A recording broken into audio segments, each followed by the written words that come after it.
خرچ جتنا کیا اس سے زیادہ بول رہے ہیں سمجھ میں. اور دوسری بات یہ ہے کہ خرچ کر رہے ہیں کہاں, اچھائیوں میں خرچ کر رہے ہیں کہ برائیوں میں خرچ کر رہے ہیں. اچھائیوں میں خرچ کر رہے ہیں تو بے شک وہ قابل فخر ہو سکتی, لیکن برائیوں میں خرچ کرنا وہ تو چھپانے کے قابل چیز ہے, نہ کہ قابل فخر. ایحسب ان لم یرہ احد, کیا یہ خیال کرتا ہے کہ اس کو کسی نے دیکھا نہیں. الم نجعل لہ عینین, فرماتے ہیں کہ کیا ہم نے اس کو آنکھیں نہیں دیں, ولسانا وشفتین, اور ہم نے زبان نہیں دی اور دو ہونٹ نہیں دیے. یعنی آنکھ تو کی طرف تو اشارہ کرنا آنکھ کے ذریعے سے اس طرف ہے.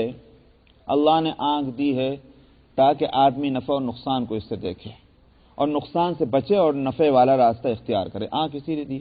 کوئی آدمی اگر سامنے جا رہا ہو اور گڑھے میں گرنے لگ جائے تو کہا جائے گا کیا تمہاری آنکھیں نہیں ہیں, تم کو نظر نہیں آتا اس میں کیوں گر پڑے. تو ٹھیک اللہ نے آنکھیں جب دی ہیں دیکھنے کے واسطے, تو کیا تم نہیں دیکھتے ہو کہ معاشرے میں کتنا بڑا فرق پیدا ہو گیا. ایک طرف جو ہے وہ گمراہی کے آثار ہیں, ظلم ہے اور فحش ہے, بے حیائیاں ہیں, اور دوسری طرف نبی کی صحبت اور تعلیم کی برکت سے اخلاق جو ہیں وہ اعلیٰ درجے کے ہو گئے. یہ انسان میں جو فرق ہوا تم کو آنکھوں سے نظر نہیں آتا. تو الم نجعل لہ عینین ولسانا وشفتین, اور ہم نے زبان دی اور دو ہونٹ دیے. زبان کیوں دی؟ زبان خالی کھانے کے واسطے تھوڑی دی, چکھنے کے لیے تھوڑی دی, ظاہر ہے بولنے کے لیے دی, لیکن اس زبان کو اللہ سبحانہ و تعالی نے لگام بھی دی ہے, اس کو کنٹرول کرنے کی ایک صورت بھی بنا رکھی ہے, اور وہ ہے شفتین. ان ہونٹوں کا دو عمل ہیں. ایک عمل تو یہ ہے کہ ہونٹوں سے حروف بنتے ہیں, زبان کی حرکت ہوتی ہے اور ہونٹوں کے ملنے سے اور اس کے کھلنے سے حروف بنتے ہیں. تو ایک فائدہ تو یہ ہوا. اگر خالی زبان ہو اور ہونٹ نہ ہو کہ بولنا کتنا بھاری ہو, سمجھ میں آیا؟ سمجھ میں نہیں آئے گا. تو ہونٹ اور زبان دو مل کر کے یہ انسان کے بولنے میں مدد دیتے ہیں.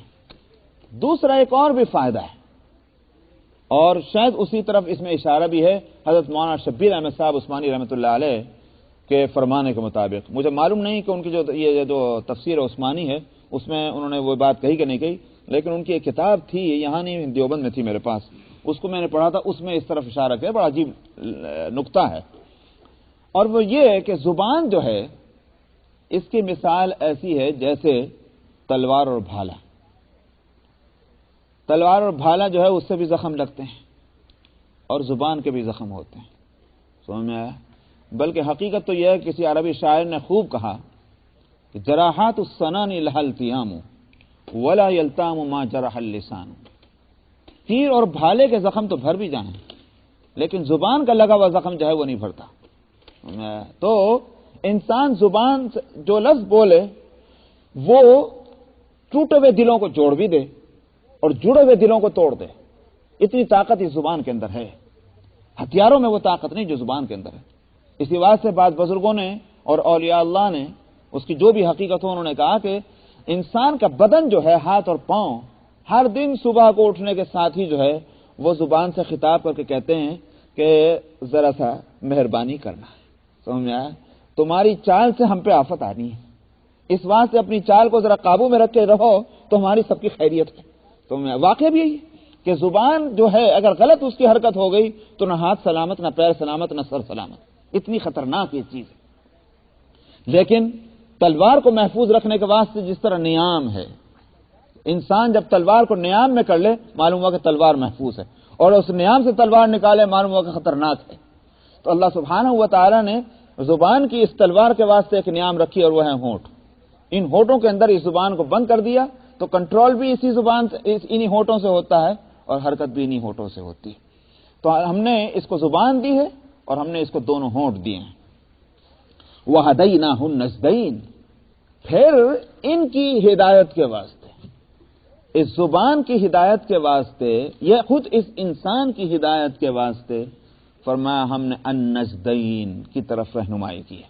النجدین یہ لفظ لائے ہیں, نجد کے معنی آتے ہیں وہ چیز کہ جو ابھری بھی ہو, سمجھ میں آیا؟ یہ وہ نجد ہے. مثلا یہ بھی ابھرا ہوا ہے, اس کو بھی نجد کہیں گے. اسی واسطے عورتوں کے سینے پر جو کوئی یہ کہ پستان ہوتے ہیں اس کو بھی عربی میں نجدین کہتے ہیں, وہ ابھرے ہوئے ہوتے ہیں. یہاں نجدین سے مراد کیا ہے؟ نجدین سے مراد ہے خیر اور شر. یہ بھی ابھرے ہوئے نمایاں ہے، انسان ہے، ایسا نہیں ہے کہ چھپی ہوئی چیز ہے کہ انسان کو پتہ ہی نہ چلے کیا ہے شر اور کیا ہے خیر۔ اگرچہ اللہ سبحانہ و تعالیٰ نے خیر اور شر کی تفصیل بتلائی، مگر انسان کو اللہ سبحانہ و تعالیٰ نے خود ایک ملکہ دیا ہے، اس کے اندر یہ صلاحیت رکھی ہے کہ اپنی صلاحیت کو اگر صحیح استعمال کرے تو شر اور خیر میں وہ فرق کر سکتا ہے۔ اس واسطے اس کے لیے واسطے لائیں نجدین، کہ یہ خیر اور شر چھپی ہوئی چیز نہیں ہے۔ اگر تمہارے پاس تعلیم نہیں ہے مگر تم انسانوں کے اندر فرق کر سکتے ہو کہ انسان اچھا ہے اور انسان برا ہے، سمجھ میں آیا؟ وہ خدا کی دی ہوئی اسی صلاحیت کی بنیاد پر، اس لیے اس کو نجدین کہا۔ اور ہم نے ان کو خیر اور شر کی ہدایت بھی دی ہے۔ ہدایت دینا دو طرح سے ہے، ایک ہدایت ہے فطری اور خلقی صلاحیت اللہ تعالیٰ نے دی ہے، اسی کو آگے جو صورت آ رہی ہے، اور یہ ربط بھی ہے اس صورت میں اور آگے والی صورت میں، وہاں فرمایا گیا کہ فَأَلْهَمَهَا فُجُورَهَا وَتَقْوَاهَا، وہ سورہ والشمس کے اندر، اور یہاں کہا جا رہا وَهَدَيْنَاهُ النَّجْدَيْنِ۔ تو ایک صلاحیت دینا اور ہدایت کرنا ہے جس کو اگلی صورت میں الہام کے لفظ سے کہا گیا کہ ہم نے صلاحیت رکھ دی ہر انسان کے اندر سمجھ اور بوجھ کی۔ دوسری ہدایت کس طرح ہوئی؟ انبیاء علیہم السلام کے ذریعے سے انبیاء نے آ کر کے گرد و غبار کو صاف کیا ہدایتوں کے اوپر، اور اسی طرح سے شر اور فساد کو بھی نمایاں کر کے بتا دیا کہ یہ شر ہے، یہ برائی ہے، یہ نقصان دہ ہے۔ یہ دوسری ہدایت ہے۔ اللہ سبحانہ و تعالی نے دونوں طرح سے انسانوں کی ہدایت کا انتظام کیا۔ وَهَدَيْنَاهُ النَّجْدَيْنِ فَلَاقْتَحَمَ الْعَقَبَةَ، فرمایا تو پھر کیوں گھاٹی کو عبور نہیں کرا کہ کیا انسان نے؟ اور گھاٹی کیا ہے؟ گھاٹی کا لفظ کب بولا جاتا ہے؟ تنگی کے لیے، پریشانی کے لیے۔ آپ بولتے ہیں ہم نے تو گھاٹیاں عبور کر ڈالی، کیا مطلب؟ یعنی بڑی پریشانیاں اور بڑی مصیبتیں ہم نے جھیلی ہیں، تو گھاٹی کا لفظ پریشانی کے لیے بولا جاتا ہے۔ فرمایا پھر گھاٹیاں کیوں عبور نہ کر لیں؟ وما ادراک ما العقبہ، اور کیا ہے گھاٹی؟ آپ کو پتا ہے؟ فک رقبہ، غلام کا آزاد کرنا، او اطعام فی یوم ذی مسغبہ، اور فقر فاقے اور تنگی کے دن میں کھانا کھلانا، یتیما ذا مقربہ، کس کو؟ ایک رشتہ دار یتیم کو۔ تو یہ ہیں گھاٹیاں، یہ تنگیاں انسان کو برداشت کرنی چاہیے۔ آخر اللہ نے جب یہ نعمت دی ہیں، نعمتوں کا استعمال کر کے کیوں ان تنگیوں سے نہیں گزرنا چاہتا انسان؟ سمجھا؟ کیوں آزادی چاہتا ہے؟ یتیم ذا مقربہ، یتیم کو کھانا کھلانے کے تعلق سے اس میں ایک لفظ کا اور اضافہ کیا گیا، وہ ذا مقربہ کا مطلب یہ کہ یتیم اوپر سے رشتہ دار۔ تمہارا معاملہ تو یہ ہے کہ ایک رشتہ دار جو ہے محض رشتہ داری کی وجہ سے کب تک کھلاتے ہو تم اس کو؟ جب تک کہ وہ یتیم نہیں ہے، اور جہاں یتیم ہوا پھر رشتہ بھی بھول جاتے ہو، اس کے ساتھ دوسرا معاملہ کرنے لگتے ہو، تو یہ بڑے ہے ظلم کی بات۔ او مسکینا ذا متربہ، یا اس مسکین کو جو خاک آلود ہے۔ جو خاک آلود ہونا ایک محاورہ ہے، مطلب یہ کہ جس کے بدن پر میل اور کچیل اور گرد و غبار اور مصیبتیں اس پر نمایاں ہیں، ایک ایسے مسکین پر تو آدمی کو ترس آنا چاہیے، لیکن یہ کہ اس کو کھانا کھلانے تک کو تیار نہ ہو، تو یہ گھاٹیاں ہیں جس سے انسان کو گزرنا چاہیے۔ ثم كان من الذين آمنوا وتواصوا بالصبر، پھر اس کے بعد کیا؟ اوپر سے ایمان والا ہونا، یعنی یہ اعمال کرنا جو ہے وہ ایمان کی موجودگی میں ہو تب تو اس کا فائدہ ہے، اگر ایمان کے بغیر ہو تب اس کا کوئی فائدہ نہیں۔ اسی بات سے ثم کا لفظ جو لائے ہیں، اس کے لیے یوں کہیے آپ، میں لفظ تو مجبور ہوں استعمال کرنے کے لیے مگر اس کو کھول دوں گا میں۔ ترتیب جو ہے نا، جس کو انگلش میں کہتے ہیں آرڈر، یہ ترتیب تین قسم کی ہوتی ہے۔ ایک ترتیب ہوتی ہے یوں کہیے کہ جس کو کہا جاتا ہے رتبے کے لحاظ سے، مرتبے کے لحاظ سے، کہ ایک چھوٹا ہے پھر اس کے بعد بڑا ہے پھر اس کے بعد بڑا ہے، یہ ایک ترتیب ہے۔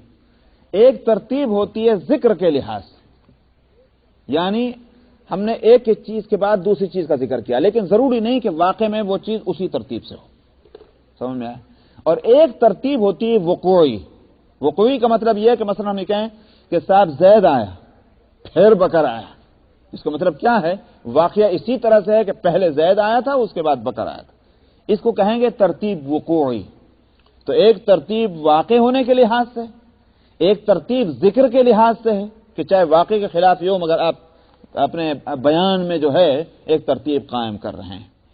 تیسری ترتیب ہے مرتبے کے لحاظ سے، درجے کے لحاظ سے، تو یہاں ترتیب ذکری بھی ہے اور ترتیب مرتبے کی بھی ہے، وقوعی نہیں ہے۔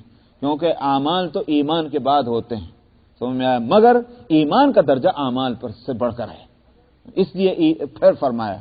اور اسی طرح یہ میں نے کہا کہ ذکر کے لحاظ سے بھی اللہ سبحانہ و تعالیٰ ذکر کر رہے ہیں، لیکن اس کے معنی نہیں ہے کہ صاحب پہلے اعمال ہو پھر ایمان ہو، واقعے کے لحاظ سے یہ صورت نہیں ہوگی۔ ثم كان من الذين آمنوا، پھر اوپر سے وہ ایمان والوں میں سے ہو، اور وتواصوا بالصبر، اور صبر کی تلقین کرنے والا ہو۔ یہ وہ اعمال بتائے جا رہے ہیں کہ جن کو گھاٹی کہا گیا، کہ یہ وہ اعمال ہیں کہ جس کی اچھائیاں اور جس کے فائدے اس معاشرے کے اندر تم دیکھو گے۔ کیا اسلام جو قانون زندگی ہے، جو ان چیزوں کی ہدایت دے، کیا وہ ایسا ہے کہ جس کو سخت کہہ کر رد کر دیا جائے؟ یہ ہے مقصد۔ وتواصوا بالصبر، تو صبر کی تلقین کرنا، صبر کے معنی وہی ہوں گے جو عربی میں جو وسیع معنی ہے، ہمارے اردو میں جو اس کا بہت محدود معنی ہے وہ معنی نہیں ہوں گے۔ شرعی لحاظ سے پہلے تو لغوی معنی سمجھ لیجیے، صبر کے معنی آتے ہیں روکنے کے، روک تھام کرنے کے۔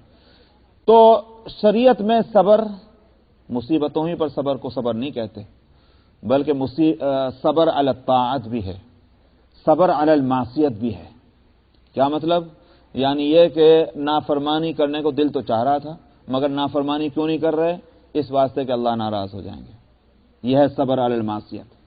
اور صبر علی الطاعت، مثال کے طور پر عبادت کرنا ہے، تو عبادت کرنے میں آدمی کو پریشانی اٹھانی پڑتی ہے، اپنے آرام کو نقصان پہنچاتا ہے، اپنے کاروبار کو نقصان پہنچاتا ہے، مگر یہ کہ وہ پھر بھی اطاعت کر رہا ہے، عبادت کر رہا ہے، یہ صبر علی الطاعت ہے۔